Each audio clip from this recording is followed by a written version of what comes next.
ಕಾಂಗ್ರೆಸ್ಸಿಗರು ದಲಿತರನ್ನು ದಾರಿ ತಪ್ಪಿಸುವ ಕೆಲಸ ಮಾಡುತ್ತಿದ್ದಾರೆ.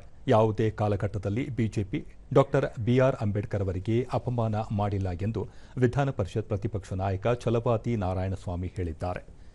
ಮೈಸೂರಿನಲ್ಲಿ ಇಂದು ಸುದ್ದಿಗಾರರೊಂದಿಗೆ ಅವರು ಬಿಜೆಪಿಯಿಂದ ಅಂಬೇಡ್ಕರ್ ಅವರಿಗೆ ಅವಮಾನವಾಗಿದೆ ಎಂಬುದನ್ನು ಎಲ್ಲಾದರೂ ಸಾಬೀತುಪಡಿಸಿ ತೋರಿಸಿದಲ್ಲಿ ಅವರಿಗೆ ತಲೆಬಾಗಲು ತಾವು ಸಿದ್ಧ. ಹಾಗಾಗಿ ದಲಿತ ಸಂಘಟನೆಗಳ ಸಹೋದರರು ಈ ಬಗ್ಗೆ ಯೋಚಿಸಿ ನಿರ್ಧಾರ ಕೈಗೊಳ್ಳುವಂತೆ ಮನವಿ ಮಾಡುತ್ತೇನೆ ಎಂದರು. ಇದೇ ವೇಳೆ ರಾಜ್ಯದಲ್ಲಿ ಅಭಿವೃದ್ಧಿ ಕೈಗೊಳ್ಳಲು ಕಾಂಗ್ರೆಸ್ ಸರ್ಕಾರಕ್ಕೆ ಸಾಧ್ಯವಿಲ್ಲ. ಖಜಾನೆ ಖಾಲಿಯಾಗಿದೆ. ಖಾತರಿ ಯೋಜನೆಗಳ ಹೆಸರಿನಲ್ಲಿ ಕಾಂಗ್ರೆಸ್ ಜನರನ್ನು ವಂಚಿಸುತ್ತಿದೆ. ಆದರೆ ಯಾವುದೇ ಖಾತರಿ ಯೋಜನೆಗಳ ಫಲ ಜನಸಾಮಾನ್ಯರಿಗೆ ಸಕಾಲದಲ್ಲಿ ತಲುಪುತ್ತಿಲ್ಲ.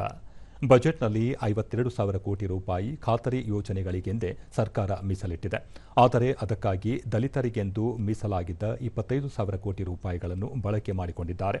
ಈ ಹಣ ಎಲ್ಲಿ ಹೋಯಿತೆಂದು ಕೇಳಿದ ಪ್ರಶ್ನೆಗೆ ಮುಖ್ಯಮಂತ್ರಿ ಅವರಿಂದಾಗಲಿ ಸಮಾಜ ಕಲ್ಯಾಣ ಸಚಿವ ಡಾಕ್ಟರ್ ಎಚ್.ಸಿ. ಮಹದೇವಪ್ಪ ಅವರಾಗಲಿ ಉತ್ತರ ಕೊಡುತ್ತಿಲ್ಲ.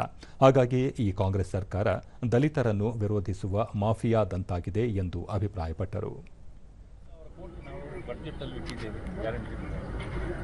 ಅಂದಮೇಲೆ 52,000 ಒಂದು ವರ್ಷಕ್ಕೆ ನಿಮಗೆ ಗ್ಯಾರಂಟಿ ಬರಬೇಕು.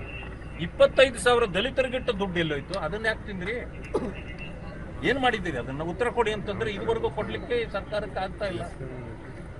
ಮುಖ್ಯಮಂತ್ರಿಗಳು ಆರಿಕೆ ಉತ್ತರ ಕೊಡ್ತಾರೆ. ಮಹದೇವಪ್ಪ ಅವರು SCPTSP ಹಣಕ್ಕೆ ವಾರಸುದಾರರು. ಅವರೇ ಸುಳ್ಳು ಹೇಳ್ತಾರೆ.